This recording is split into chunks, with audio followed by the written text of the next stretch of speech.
ከእናትና ከአባት ውጪ ማን አለ? ለማን ይነገራል? መስማና ምንም አይነገርም። ግን ከፈጣሪ በታች መቼም እናት አባት ነው። የሚከበር ነገር አለ። ትዳር ከትዳር በህይወት እኮ ነው። ትዳር ቀላል ነው እንዴ? እናት በዚህ ላይ ሆናችሁ ነሽ ሁለት ነሽ ሁለት ነፍስ ነሽ። ጥሩ አይደለም። መጨናነቅ ሳይሆን ለሱ ሰላም መጨነቅ ለምን ይቀራሉ? ልጅ ሰው ትዳሩ ትንሽ እንትን ሲል ለቤተሰብም ይከብዳል። አንቺም ሁለቱ ነሽ። በእርግጥ መቼም የሰራው ነግሮናል። ያደረገውን ድርጊት ትንሽ ከበድ ይላል።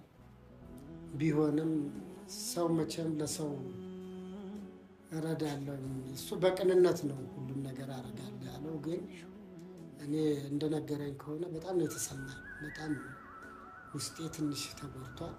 ቢሆንም ግን ይሄ ማጋነን አይደለም። ሰውን አድናለሁ ሲሉ ቤትን ማፍረስ አለ።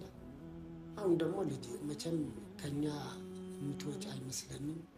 ነገሮቹን ራቅ አድርጎ አስቦ ቀስ ብሎ ተመካክሮ በምክር አንተ ትብስ አንቺ ትብሽ ተባብሎ ነው እንጂ በአሁኑ ሰዓት ሁሉ ነገር ጊዜው የከፋ ነው። ሁለቱ ነሽ እንደዚህ እንትን ማለትም የለብሽም። እንደው እስቲ ከሆድሽ ያለው ለእኛም ንገሪና እንደሱ እንስማሽ። አንቺ ግን እንድታለቅሽም አይደለም እንኳን ቅሬታ ሆነና ልጅ ተይዞ ሆድ ይብሳል። ደግሞ እርግዝናን የመውለድን ነገር እኔም አውቀዋለሁ። ልጄ እንደሚከፋ አውቃለሁ። ይከፋሻል። እውነት አንድ ላይ መሆኑ አይቻልም። ይብሳል፣ ሆድ ይብሳል። ብዙ ነገር ይከፋል፣ ይሰማል። ስሜት ብዙ ነገር ስሜት አለው። የእርግዝና ነገር እንኳን ተራርቃችሁ አንድ ላይ መሆናችሁ በጣም ይብሳል። ዛሬ አማርሽን አታገኝ ከኛ እዚህ ጋር አርቀሽ ነው ያለሽው። እንደዛ መሆን የለበትም። ነው ጥፋት አጥፍቷል፣ አላጠፋም አይደለም። ቢሆንም እንደ አባባይ አባትነቱ ወንድምሽ ነው ዛሬ እሱ። አንቺ ትብስ አንቺ ትብስ ተባብላችሁ ተመካክራችሁ፣ ትዕግስት ደግሞ አስፈላጊ ነው በትዳር ላይ። እኛም ብዙ ነገር አሳልፈናል ብዬ ሳሳድግሽ መቼም ብዙ ነገር ታውቂያለሽ። እና በትዕግስት ያስፈልጋል። ታይ እሱ ደግሞ ለክፋት አይደለም ያደረገው። ሰው መቼም እህቶች ሲጎዱ እናት ስትጎዳ በቃ አለ አይደል? እሱ አላስቻለው። አታልቅሽ። እኔ እንድታለቅሽ አይደለም ደስ ብሎሽ ሁሉን ነገር ተጨዋውተን እንላለን ብለን ነው። እኛም ሀገር አቋርጠን የመጣ ነው። የእናንተ ቤት ሲፈርስ ዝም ብለን ለምን እንቀመጣለን የሚለው ነው። እንድታለቅሽም አይደለም። እኮ ነገሩ እሱ ያደረጋቸው ነገሮች በጣም ይከብዳሉ። ቀላል ነገሮች አይደሉም። ልክ ነው። እሱ እኮ ቀላልነትም ከሆነ ጋሽ እዚሁ እኔ ጋር ሆኖ ማድረግ ይቻል ነበረ። ከሌላ ሰው ጋር ሆኖ በቃ እኔን ጥሎ መውጣቱ ከእሷ ጋር መሆኑ በቃ በሰዓቱም የተናገራቸው ነገሮች በጣም ልብ ይሰብራሉ። እና በቃ ለዛ እስቲ ትንሽ ተራርቀን እንየው በሚለው ነው። ልክ ነሽ። እሱ ላይ ገቡ ራሱ አልፈለኩም እውነት ለመናገር ግን ሲብሰውና የመጥቶ የነገረን እኛም እንዴት ይደረጋል ብዬ ለእናት ለአባት ያልተነገረ ለማን ይነገራል? ያለውን ነገር እኮ መጥተው ይሄ ነው እኔም ለሰው እንደዚህ ስትጎዳ ጊዜ እሷን ለመርዳት ይወንትን ያልኩትኝ ብሎ አለ። መቼም የሰው ልጅ ይሳሳታል እኮ ብዬ መሳሳት ያለ ነው። ማንም ቢሆን ይሳሳታል። መርዳት እንደዚህ ቀላል አይደለም ማለት መርዳት ቢያንስ አጠገብሽ ሆኖ እኮ ሰው በውጭ እኔ ሰው አላግዝም እንዲያልይ ታግሻለሽ። እሷም እንደኔ ለፍታ ነው የመጣችው። ሰው ሀገር አውቀዋለሁ። የሰው ሀገር ነው። አጠገቤ ሆኖ ያለውን ነገር ቢነግረኝና ቢያጫውተኝ ኑሮ በሰዓቱ እኔ እንደውም ከሱ የበለጠ ላግዛት እችላለሁ ብዬ ነው የማስበው። ምክንያቱም ስሜቷን አውቀዋለሁ። ግን ደግሞ እሷን ይዞ መውጣት ልጅን ትቶ ሚስቱን ትቶ ቤቱን ትቶ መውጣት ደግሞ ይሄ በጣም ከባድ ነገር ይከብዳል። ለሁሉም ነገር በጣም የሚከብደው ይሰማል። አይሰማም አይደለም ብዬ እውነት ነው። ግን የሰው ልጅ ይሳሳታል። እውነት ይሄን ነገር እዚህ ሆኖ ማድረግ ሲችል ነው። እሱም አለማወቅ ነው ይሄን ነገር ሊያስደርገው የቻለው። ወይ ስሜታዊ እሷን መጎዳቷን ሳይ በስሜት ነው ወጥቶ ሄደው ይሆናል። አሁን ደግሞ ሚዲያ ላይ አስጥቶ ስንት ነገር ተፈጠረ። ይሄ በጣም ይከብዳል። እስቲ እንደዚሁ ተራርቀን ብናየው ይሻላል። አንቺ እንደዚህ ሁለት ነፍስ ሆነሽ ይሄ ልጅ ያለ መራራቅ ነገር እሱ ይሄን መቻሰብ ይሄን አላሰበም እኮ። ይሄን ነገሮችን ቆም ብሎ ቢያስብ ኑሮ ነገሮችን ቢያገናዝብ ኖሮ ቢያንስ እርጉዝ ሚስቱን ትቶ አይሄድም ነበረ። እንደዚህ በሆንኩበት ሰዓት ትቶ አይሄድም ነበር። ለዛ አሁን ውስጤ ብዙም በቃ የለኝም ፍላጎት። በቃ እግዚአብሔር በሰላም ሁለት ያድርገኝ ከልጄ ጋር ልጆቼን እያሳደጉኝ መኖር ብቻ ምፈልግ። ይሄንን እንድትይ ነው እኛ ከዛ ተነስተን የመጣ ነው። አይ እናንተ ይሄንን ውሳኔ ስላላወቃችሁ ነው እንጂ። ኧረ እናት ይሄ እርቅን ሰይጣን ብቻ ነው የሚወድ እንጂ የሰው ልጅ ክርስቲያን ብዙ ነገር እየመከራችሁ እኛን እየመከራችሁ ብዙ እያደረጋችሁ እናንተ ደግሞ በሌላ ውስጥ መግባት የለበትም። እንደውም ሶስተኛ ወገን መግባት የለበትም። እናንተ የምትፈቱት ነበር። ይሄ የሚፈታ ነገር ነው። ራሱን ያስገባው ሶስተኛ ሰው የሚያስገባው ራሱ ነው። ሚዲያ ላይ ራሱን ያሰጣው ገበናውን ያሰጣው ራሱ ነው። ይሄ ሁሉ ነገር የፈጠረው ራሱ ነው። እሱን ለማናገር እንኳን ስጠራ ልጅቷን ጎትቶ ነው የሚመጣው። እኔ እሱን ብቻውን ማግኘት አልቻልኩም። እቤት ሲመጣ ልጅቷን ይዞ ነው የሚመጣው። ውጪ ሲጠራ ልጅቷን ይዞ ነው የሚመጣው። ብዙ ሰው ሞክሯል። ብዙ ሰው ይሄንን ነገር ጠይቆታል። ግን በቃ ከሷ ተለይቶ መምጣት አልቻለም። እኔ ምን እንደሆነ ችግሩ አላውቅም። በቃ ተያይዘው ነው የሚዞሩት፣ ተያይዘው ነው የሚመጡት፣ ተያይዘው ነው የሚወጡት የሚገቡት። ይሄ ደግሞ ለእኔ በጣም ከባድ ነው። ማለት በትዳር ላይ ብዙ ነገር ቢያጋጥምም ግን ደግሞ ይሄን ያህል መስመር ያለፈ ነገር ሲሆን ደግሞ ይከብዳል። በተለይ አሁን ባለሁበት ሁኔታ ላይ በጣም ነው የከበደኝ። በጣም ይከብዳል። እንኳን አሁን እንደዚህ አይነት አድራጎትማ እንኳን አንቺ ሁለት ነፍስ የሆንሽ ነፍሰ ጡርም ላልሆነው ይሰማል። ደግሞ አሁን እንደዚህ በዚህ ደረጃ ላይ እያለች ደግሞ በጣም ስሜታዊ ያደርግሻል። እውነት ነው ይሰማሻል። አይሰማሽም እኮ አይደለም፣ ግን ስህተት ስለሆነ ይቅርታ ያስፈልገዋል። ይቅርታ የሚያሰጥ እኮ አይደለም ማለት የእውነት እንዴ አንቺ በትዳሩ ላይ ሴት ጋር ከሄደ እንዴት ነው ይቅርታ የሚሰጠው? ሌላ ነገር እኮ አይደለም። ያው ለመርዳት ነው ሄደው እንጂ ሌላ ነገር እኮ አስቦ አይደለም ብዬ ይሄን እኮ የመርዳት ሁኔታ ነው እንጂ ሌላ ነገር እሱ ላይ ሰማነው እንጂ ምን እያደረገ እንደሆነ ራሱ ማናችንም አናውቅም እኮ አይደለም። እንደሱ ሳይሆን ልጄ እሱ ለምን ትጎዳለች በሰው ሀገር ተንገላታ እንደዚህ ሆና ለምን ይሆናል የሚለው እንጂ በሌላ ውስጥ አስቦት አይደለም። እንደነገረን ከሆነ እውነት እኔ እንደው ቃልም ያንሰኛል እና አሁን እንደዚህ አይነት ነገር ያደርጋል ብዬም አልገምትም። ግን ጥፋቱ ጥፋት ነው፣ እውነት ነው። ልጄን ጎርቷታል አውቃለሁ። ውስጤ ትንሽ ቅር ቢለኝም ግን ልጄ ነው፣ እንዳንቺ ልጄ ነው። እንደዚህ አይነት ነገርም አላየሁበትም እስካሁን ድረስ። ይቺን እንኳን የአሁኗን እስቲ እኛ እንግባበትና እንደምንም ብለሽ ታገሽ እስቲ። ግድ የለሽ እንደምንም አስብበት። አይደለም ተዋት በይ እንደሱ አይደለም። እሺ በትዕግስት ነው ትዳርን መኖር የሚባለው እኮ። እንደዚህ እኮ ዝም ብሎ አይደለም። ልጅን ማሳደግ ዛሬ ልጅ ይዘሽ ነው ሁለት ነፍስ ሆነሽ ይሄን ሌላ ሰው እኮ ቢለኝ እንጂ ማንም አልተረዳኝም። እንዴ ነገር እንደሚፈጠር በጣም ተረድቷል። እሱ ደንግጧል። አሁን ተጨንቆ ነው መቶኛ ድረስ የነገረና ይዞ ነው የመጣው። እና እንደዛ አይደለም ብዬ ታይ እንደሱ አይደለም። እሺ ልጄ በትዕግስት ነው ትዳር የሚመራው። ይሄ እኮ ይሆናል በማለት ነው። እሱ እኮ የልጅቷን እንትን ለመርዳት ነው ተነስቶ ተናዶ ወጣው። የኔ መጎዳት የኔ እንደዚህ መሆን በጭራሽ በቃ ከምንም አልቆጠረውም ማለት ነው። የኔም መጎዳት እሱ ካላወቀ ካልተረዳኝ ማን ሊረዳኝ ይችላል? እሱ ከኔ ጉዳት ይልቅ የሌላ ሰው ጉዳት ነው ተሰምቶት ይዞ የወጣው። ያ ማለት ደግሞ በቃ ለኔ ምንም አይነት ቦታ የለውም ማለት ነው። ለዛ እኔ በቃ ነገሮችን ትንሽ ማሰብ ፈልጋለሁ፣ ራሴን ማረጋጋት ፈልጋለሁ። በዚህ ሁኔታ ጭራሽ እኔ ከሱ ጋር መቀጠል ራሱ አልፈልግም። እንደሱ አይደለም፣ እንደዚህ አይባልም። ቢያንስ ለእኛ ሲባል ይቅርታ ያስፈልጋል። ዛሬ እንደ ይቅርታማ ግዴታ ነው ለሰው ልጅ። ትዳር ኑሮ እኮ ከእናት ከአባት ነው የሚታየው። ብዙ ነገር ስናሳልፍ ታውቂያለሽ። ኑሮኛ ስናሳድግሽም ብዙ ነገር ታውቂያለሽ።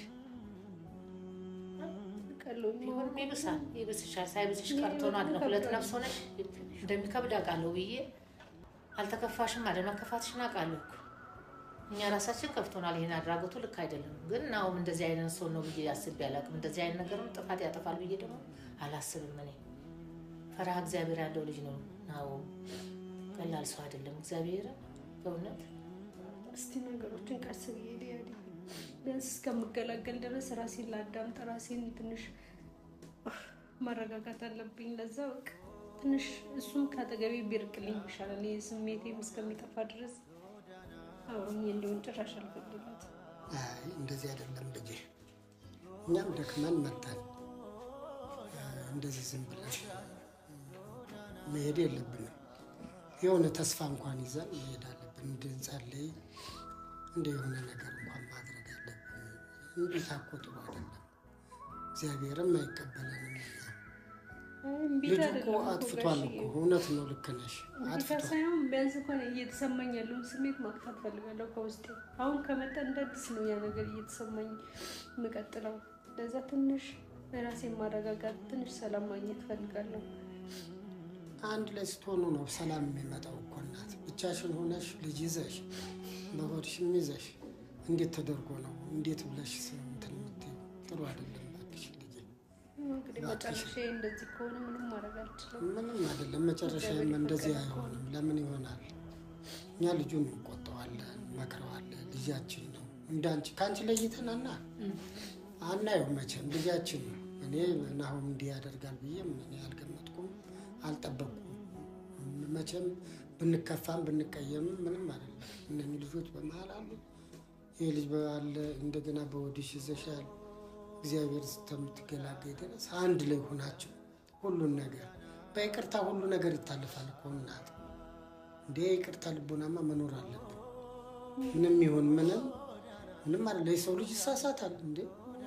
ሰው ፍጹም አይደለም እኮ አይደለም። ያሁን ዘመን ልጆች ድሮ እኛ ስንሳሳት እንዴ ታውቂያለሽ፣ ብዙ እየተፋጨን እየተሰዳደብን ሁሉን ነገር እያረግን እዚህ ደረጃ የደረስን። መጋጨት እኮ ያለ ነው ጋሼ። ግን ደግሞ ጭራሽ ሴት ይዞ እሷ ትበልጥብኛለች ብሎ ቤት ጥሎ ጎጆ ጥሎ ልጅ ጥሎ መውጣት ደግሞ ይሄ በጣም የሚከብደው ትልቅ ውሳኔም ነው። ቀላል ነገር አይደለም። ልክ ነሽ እኮ። ይሄ ያለማወቅ ነው እኮ አዙሮ ያለማሰብ። ይሄ ይመጣብኛል ብሎ አላሰበም። እሱ ያሰበው ልጅቷ ለምን ትንገላታለች? ሴት ልጅ በሰው ሀገር መከራዋን አይታ በባዕድ ሀገር ለምንድን ነው ለእሷ እኮ እረዳለሁ የሚለው ነው እንጂ ያንቺ እንትን አላለም።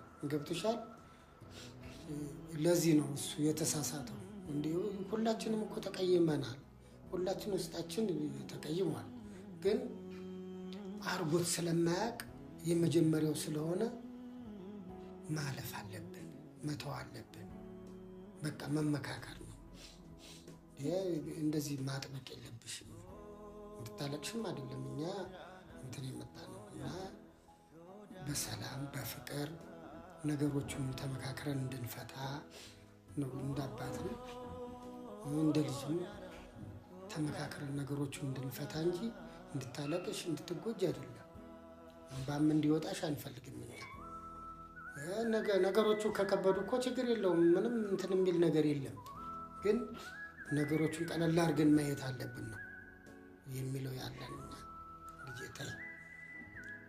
ተይው ብዬ ከመጪው ክረምት ነው ልጁም አባቴ እያለ ሁሌ የሚያስቸግርሽ ነው። ለምን አይሆንም የሚባል ነገር ትያለሽ? ተይው ብዬ በእናትሽ ተይው ብዬ ትንሽ ላስብበት ብሎ ነገር አለ እንዴ? የሆነ ትንሽ አስቤ የማይጸጽተኝን የማይቆጨኝን ነገር ነው መወሰን የምፈልገው። አሁን ጫና ስለጸጽትሽ ነገር የለም። እናንተን ካለማክበር ሳይሆን በቃ ትንሽ ራሴን ማዳመጥ ፈልጋለሁ። ነገሮችን አስቤ ነገሮችን በቃ እርግጠኛ ሰው ነው ነገሮች ላይ መወሰን የምፈልገው። ለዛ እስቲ ትንሽ ላስብበት፣ ራሴንም ላረጋጋ። ለዛ ነው ይሄንን አላምንበትም በበኩል ነው። እዚህ ጋር ሁለት ነፍስሽ እንደገና ልጅ አለ ልጅ ማሳደግ ብቻሽን እስከ መቼ ድረስ ይሆናል? እስከ መቼ ድረስ ምንም አልሆንም። ትንሽ ላስብበትና ነገሮችን ራሴ ያስተካክላል። በቃ እኔ አጥፍቻለሁ ይቅርታ ብሏል እሱ እኮ በእክሽ ነው። ይቅርታ ማለት ከቀላል ነገር ውስጥ ያለውን የሚሰማኝን ስሜት ማጥፋት አልችልም ማለት። ያንን ለማጥፋት ደግሞ በጣም ጊዜ እፈልጋለሁ። ጊዜ ያስፈልገኛል በጣም ነገሮችን ማሰብ አለብኝ። እናንተም በቃ ቀረት ተሰኙ ነው። አይ ለቀረታው ሳይሆን እኔ እንደዚህ ሆነሽ ሁለት ነፍስ ሆነሽ ልጅ ይዘሽ ትተን መሄዱ ራሱ የሚከብድ ነው። እስካሁንም ሳንሰማ በመቅረት ነው ዛሬ መጥቶ ነው የነገረን እኛ እንጂ ብንሰማ ኖሮ እስካሁን ለምን ዝም እንላለን የሚለው ነው የመጣ ነው። እስቲ ነገሮችን ቀስ ብዬ አስቤበት ምን ብዬ ስወስን ነግራችሁና አስተካክላለሁ። ይሻላል እንደዛ ይሻለኛል እንጂ አሁን ጫና ስለበዛብኝም ዝም ብዬ በቃ እሺ ካልኩኝ ነገ ደግሞ የማይሆን ነገር ውስጥ ነው የምገባው። ለዛ ነገ የማይጸጽተኝ ነገር ነው መወሰን የምፈልገው። ቅር አትሰኙብኝ። ስለመጣችሁ በጣም ደስ ብሎኛል። ኧረ እኛ ቅሬታ ምን እንግዲህ ያው ብትስማሙልን ደስ ይለናል። ደስታው ግን አሁን ደግሞ ላስብበት ማለትሽ ትንሽ ማሰብ ፈልጋለሁ፣ ጊዜ ፈልጋለሁ ትንሽ ራሴን በቃ ምንም በቃ ራሴን እንኳን ማዳመጥ አልቻልኩም። የማይልክብኝ ሰው የለም፣ የማይመጣ ሰው የለም። በቃ ራሴን ማዳመጥ አልቻልኩም። እኔ እንደውም አንዳንዴ ከዚህ ሊሄድ እንደ እያልኩ እየወሰንኩ ነው፣ እያሰብኩ ነው። በክረምት ልጅ ተይዞ ወዴት ይሄዳል ልጅ በዚህ ሰዓት? ምን ላድርግ? በቃ ራሴን ማዳመጥ አልቻልኩም። በቃ ለዛም እኔ ለሰው ራሱ ባይናገር ደስ ይለኛል። እውነት ለመናገር በቃ ለእኔ ጊዜ እንዲሰጠኝ እፈልጋለሁ። ራሴ እንዳዳመጥ እፈልጋለሁ። እስቲ ነገሮችን ቀስ ብዬ አስተካክላለሁ ከእግዚአብሔር ጋር። ውስጥሽ እኮ እንዴት እንደትነፍሰው ነሽ። ለአንቺም ጥሩ አይደለም፣ ወብዬ ብስጭትም ጥሩ አይደለም። ለአንቺ ጤና ይነሳል ልጄ። ይህም ባሽ መውረዱ ራሱ ለአንቺ ጥሩ አይደለም። አሁን ደግሞ ምን ያ እንድታለቅሽ አይደለም አመጣጣችን። እኔ በደስታ በሰላም ቤቱ እሱም ወደ ቤቱ ተመልሶ ሰላሙናቸውን ላይ ትመለሳላችሁ ብለን ነው ሀሳባችን። ያም ሲሆን ደግሞ እሺ ላስብበትም ካልሽ ችግር የለውም። አታልቅሽ፣ እንባ ጥሩ አይደለም። ማልቀስ የለብሽም፣ አታልቅሽ። ነገሮቹን ራቅ አድርገሽ አስባለሁ ካልሽ እንግዲህ አስቢና ደግሞ እንደ እግዚአብሔር ፈቃድ ሁሉም ነገር እግዚአብሔር ይጨመርበት። እግዚአብሔር ሲፈቅድ ነው የሚሆነው። ግን ልጁ መቼም ቢያጠፋም ያለማወቅ ነው። ድርጊቱን ስለጸጸተው ነው። መቼም እንደምታውቂው ደብረ ዘይት ቢሾፍቱ ድረስ መጥቶ ዛሬ በክረምት እኛ ሀገር ላይ ወድቆ አጥፍቻለሁኝ ብሎ ይዞን የመጣው።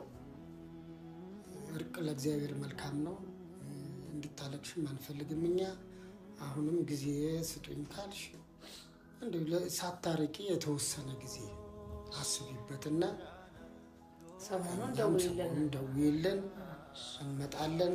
ደስታውን ደስታ፣ ዓለሙን ዓለም አድርጎ እንደ ድሮ በፍቅራችሁ እንድትመለሱ እኛም እግዚአብሔር እንጠይቃለን፣ እንጸልያለን።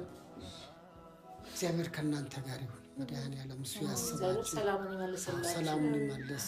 ዋናው ሰላም ነው። ሰው ጤናና ሰላም ነው። እግዚአብሔር ሰላሙን ይመልስ። በጀርባሽ አድርጎ እግዚአብሔር እኛም ለማየት ያብቃን። የእናንተን ፍቅር ነው እኛ የምንፈልገው፣ ልጅ የምንወደው። እንግዲህ ስትዋደዱልን ነው አክብሮታችንም ደስታችንም ደስ የሚለንም ስንመጣም ስንሄድም እና እግዚአብሔር ሰላሙን ይመልስ። ላስብበት ካልሽም በቃ ይሁን። እንድታለቅሽም አንፈልግም። እግዚአብሔር ያክብራችሁ። በጣም አመሰግናለሁ። ተጨነቅን ስላስጨነቅናችሁ በጣም ይቅርታ። በባዶ አደረኳችሁ። ኧረ ችግር የለውም። እኛ መጀመሪያ እንጫወት። ችግር የለም።